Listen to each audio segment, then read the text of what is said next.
en una oportunidad él me manifestó que todavía había alcanzado a ver las dos procesiones del Señor de los Milagros.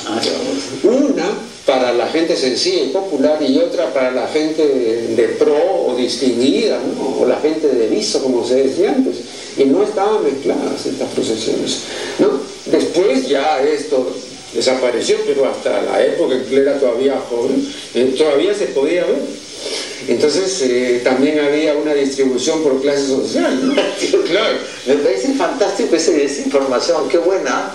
Yo no sabía que habían y eso que esta procesión es esencialmente popular, ¿no? O sea, ahora es esencialmente popular. Sí. Claro. Y además incluso tiene el empuje de la iglesia para que se difunda, ¿no? Sí, porque hay que llevan la procesión a los conos de Lima, hay en provincias hacia reforzado su culto, etcétera. Pero ese es un auge del siglo XX. Porque en el siglo XIX no era la procesión más importante. No era la procesión. La Virgen del Rosario, la Virgen del Carmen, etcétera. Lourdes, ¿no? Que claro, tenían una presencia mayor, incluso dentro de la misma Lima, ¿no? Claro. Yo recuerdo todavía de chico, así, que iba me arrastraba a mi madre a distintas procesiones y el Señor Milagros era importante, pero no ni remotamente lo que es ahora. Además también por época los cultos están relacionados también por las circunstancias de que vive la región. Montefort es un caso bien interesante porque ahora el Cristo cautivo, pero no siempre fue así. En la historia de la parroquia el más importante era San Pedro, pero pierde parte de las playas porque las convierten en el distrito de Santa Rosa y los artesanos ya estaban trabajando con materiales para hacer el Cristo de las imágenes del Cristo cautivo de Yavaca. Entonces, como una invasión del Cristo cautivo de Yavaca en territorio costeño. Entonces,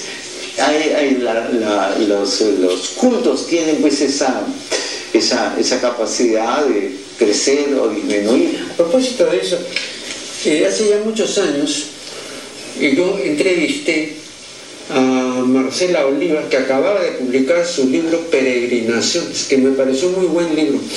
Bien, y entonces cobré conciencia, antes no la tenía, de lo que llamaríamos pues una invasión en la capital de los cultos provincianos, ¿no? Pero muy grande, ¿no? O sea que ahora aquí están representados todos esos cultos, ¿no? Claro, uno puede buscar todos los señores y todas las vírgenes están aquí. La Virgen de la Puerta, que por yo antes era simplemente circunscrita a Otusco, pues ahora uno va a Otusco y hay 100.000 personas, y ya iba a Trujillo y ya está acá también. Sí, en Uruguay también. En Uruguay está lejos. Pero igual, ¿no? Ahora, me decía también esto Marcela, y también lo dice en su libro, que en muchos de estos cultos, ¿no? Se están admitiendo una serie de cosas que la religión oficial no admite en otros cultos, ¿no? Por ejemplo, y mencionaba concretamente en este momento no recuerdo exactamente qué confesiones eran, pero mencionaba concretamente, por ejemplo, en muchos de estos cultos que admiten la presencia de homosexuales. Cosa que para la iglesia es pues absolutamente inadmisible, ¿no? Pero se están y son cultos católicos, ¿no? Pero con admisión de algo que la iglesia oficialmente prohíbe. No, un caso es la Virgen de la Puerta. Ese es uno de esos ejemplos. Ahí está. Pero además no solo invasión provincial, hay invasión de religiones coreanas, japonesas, hay varios casos. El Brasil. Sí. Claro, vamos a hacer aquí un nuevo corte y ya regresaremos.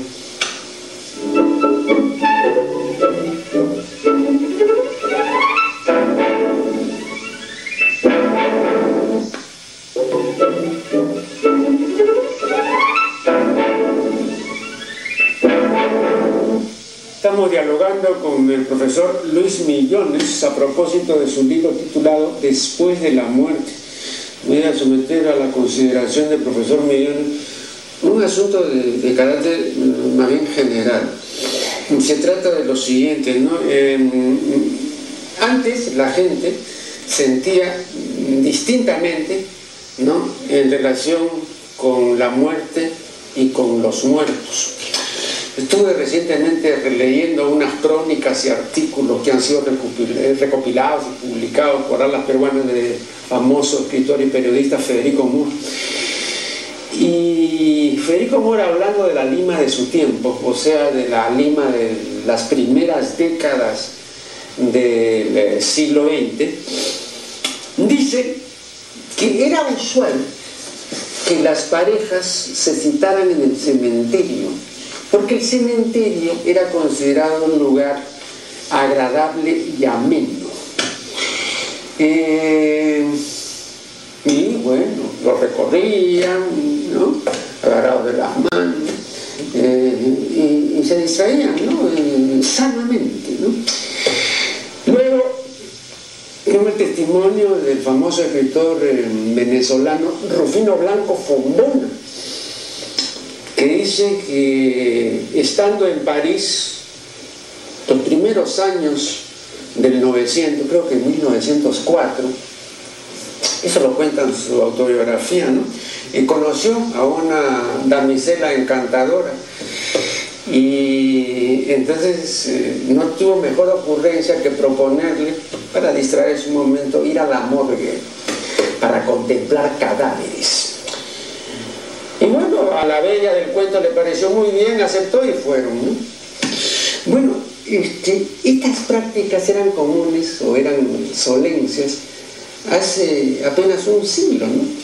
Pero ahora serían verdaderas rarezas, o sería muy difícil llevarlas a cabo, ¿no? ¿Por qué cree que se ha producido este cambio en cuanto a la sensibilidad respecto al morir y a los muertos y al cementerio y a la morgue? Bueno, habría que pensar, ponernos de acuerdo sobre el camino que ha tomado la consideración de la muerte y de los muertos, ¿no? A mí me parece que los primeros días de noviembre, en especial el 1 y el 2, son enormes festivales en todos los cementerios, primero en los que están ni siquiera oficializados alrededor de Lima y por supuesto en muchas provincias. Yo soy un aficionado a la fiesta del 1 y 2 de noviembre, que son parte del libro, ¿no? Eso es muy importante, la ceremonia, el asistir al cementerio en esos días es una verdadera fiesta. Es el cumpleaños de todos los muertos, y hay gente que lleva para homenajear a su muertito, lleva un conjunto musical. Durante el año, si es su cumpleaños, le lleva una torta con velas, le cantan sus canciones, etc. Hay rezadores que alquilan su tiempo para rezarle o cantarle al muerto, etc. O sea, es una enorme fiesta. Entonces, la sensibilidad que, digamos, generalmente se admite con respecto a los muertos, pues es una manera de no ver todo el problema. En realidad, la sociedad peruana, como la mexicana y la de muchos otros países, hace de la muerte un espectáculo que en realidad satisface y borra obnubila la pena de los vivos. Claro, que en ese caso hay una razón lógica, ¿no? Claro, pues si es el Día de los Muertos, entonces es lógico que uno vaya al cementerio y que haya festejos, etc. Pero en estos casos que yo les mencionaba, el cementerio y la morgue eran sitios de distracción, independientemente que sea el Día de los Muertos. O sea, eso ahora, en la sensibilidad de época, ya no sería tan explicable. Por eso le decía, ha habido ahí un cambio que podríamos aducir, digamos, en este caso, no sé hasta qué punto la sensibilidad respecto al morir, ¿no? O sea, usted lo conoce, en el siglo XIX, por ejemplo, era moda fotografiar a los niños recién muertos, ¿no? Hasta los primeros 50 años del siglo XX. Ya ve usted, y eso también ya no se da, ¿no? Antes se pintaban los cuadros aunque ahora veo que están nuevamente volviendo con la práctica de hermosear al muerto, ¿no? Lo maquillan, lo peinan y lo